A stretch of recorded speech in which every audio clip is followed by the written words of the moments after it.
अस्सलामुअलैकुम वरहमतुल्लाहि वबरकातुहू। नहमदुहु व नुसल्ली अला रसूलिहिल करीम, अम्मा बाद। फ़अऊज़ु बिल्लाहि मिनश शैतानिर रजीम, बिस्मिल्लाहिर रहमानिर रहीम। व तिल्कल अय्यामु नुदाविलुहा बैनन नास, सदक़ल्लाहुल अज़ीम। इलाही दे मुझे तर्ज़े तकल्लुम, मेरी आवाज़ को तो रोशनी दे, मुझे अफ़कार हिस्सा लेकर अता तो मेरी तकरीर को तो रोशनी दे। मोहतरम हज़रात, आज 15 अगस्त का तारीखी दिन है। हम आज़ादी की हसीन खुशी मनाने के लिए यहाँ एकजा हुए हैं। सारे हिंदुस्तानियों को ये खुशी मुबारक हो और हमारी इस मुल्क की आज़ादी का झंडा हमेशा हमेशा इसी शान और शौकत के साथ लहराता रहे।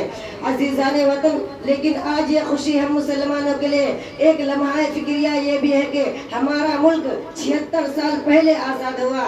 100 साल की तवील जिद्दोजहद और बेमिसाल कुर्बानियों के बाद ये आज़ादी हासिल हुई। ये कुर्बानियाँ किसकी थी? आज़ादी की चिंगारी को किसने शाला जवाला बनाया? बिरादरान वतन कब से हमारे साथ हुए? मुल्क किसके हाथों से छीना गया?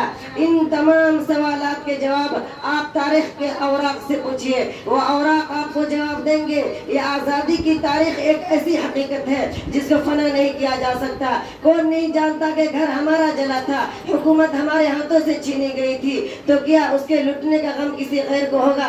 नहीं, कभी नहीं। कौन नहीं जानता कि आज़ादी की पहली आवाज़ किसने बुलंद की थी? वो मुहद्दिस कबीर, इमाम जलील, रईसुल औलिया, फखरे चमन, महरम फन, नादिश वतन शाह वलीउल्लाह मुहद्दिस देहलवी रहमतुल्लाह अलैह ने बुलंद की थी। शाह अब्दुल अजीज ने अंग्रेजों के खिलाफ जिहाद का पहला फतवा दिया था।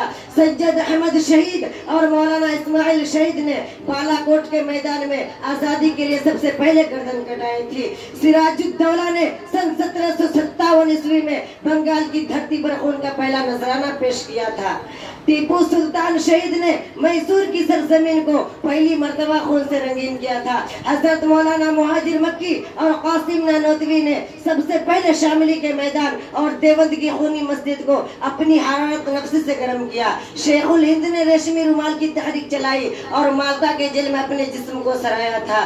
कोई कैसे कह सकता है कि आज़ादी की इस तवील जिद्दोजहद में कोई बिरादराने वतन हमारे साथ था? ए तारीख, तुझे भी चैलेंज है। ए तारीख के मजाक उड़ाने वाले, तुझे भी चैलेंज है। ए मुसलमानों के कुर्बानियों का इनकार करने वाले, तुझे भी चैलेंज है। ए जमहूरियत का खून करने वाले, तुझे भी चैलेंज है। ए मुसलमानों पर जुल्म और ज्यादती करने वाले नरेंद्र मोदी, तुझे भी चैलेंज है। अगर तुम्हारे पास इस हकीकत को झुटलाने के लिए कोई दलील है तो पेश करो।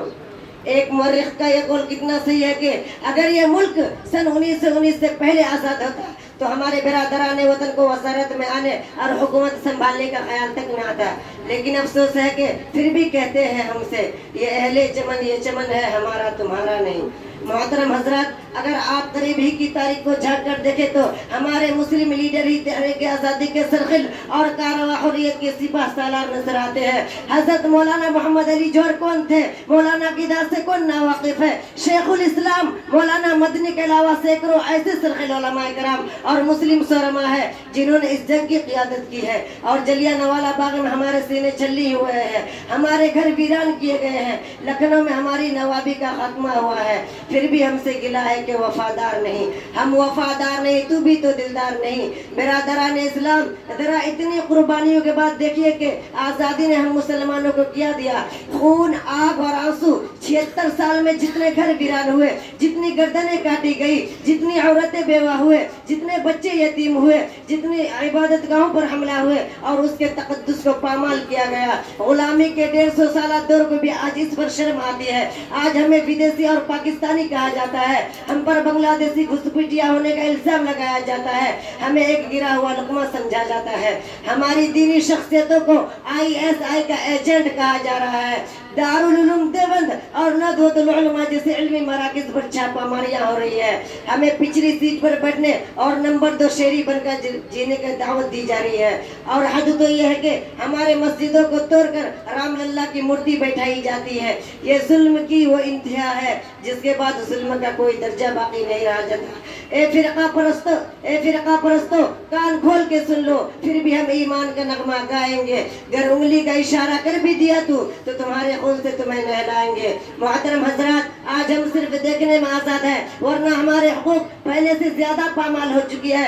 आप अपनी गफलत को बेदार कीजिए, अपने हुकूक के उसूल का हौसला पैदा कीजिए, अपनी तारीख और कुर्बानी की रुदात पढ़िए और इस मुल्क के नाम निहाद वफादार को बावर कराइए कि हम विदेशी नहीं है, हम मुर्दा नहीं हुए हैं, हमारे जिस्मों में अभी भी मुजाहिदीन आजादी का खून बाकी है और जहाँ हुर्रियत के सिपा सलारों की हरारत मौजूद है। आप इस तिरंगे को लहराकर हरगिज़ मुतमईन मत हुए, बल्कि अपनी इस आज़ादी के लिए जिद्दोजहद का आगाज कीजिए। जो हमारी 8 साल मेहनत का हक है और हजारों जानों की कुर्बानियों का कीमत है, और पूरी ताकत से ललकार सुनाइए। बातिल से दबने वाले ए आसमान ही हम, 100 बार कर चुका है तो इम्तिहा हमारा। तौहीद की अमानत सीनों में है हमारे, आसान नहीं मिटा नमो निशा हमारा। और कहेंगे सुन ए शबे दैजूर उजालों के परस्तार, ताबिंदा थे ताबिंदा है ताबिंदा रहेंगे। बाक़िर दावाना अल्हम्दुलिल्लाहि रब्बिल आलमीन।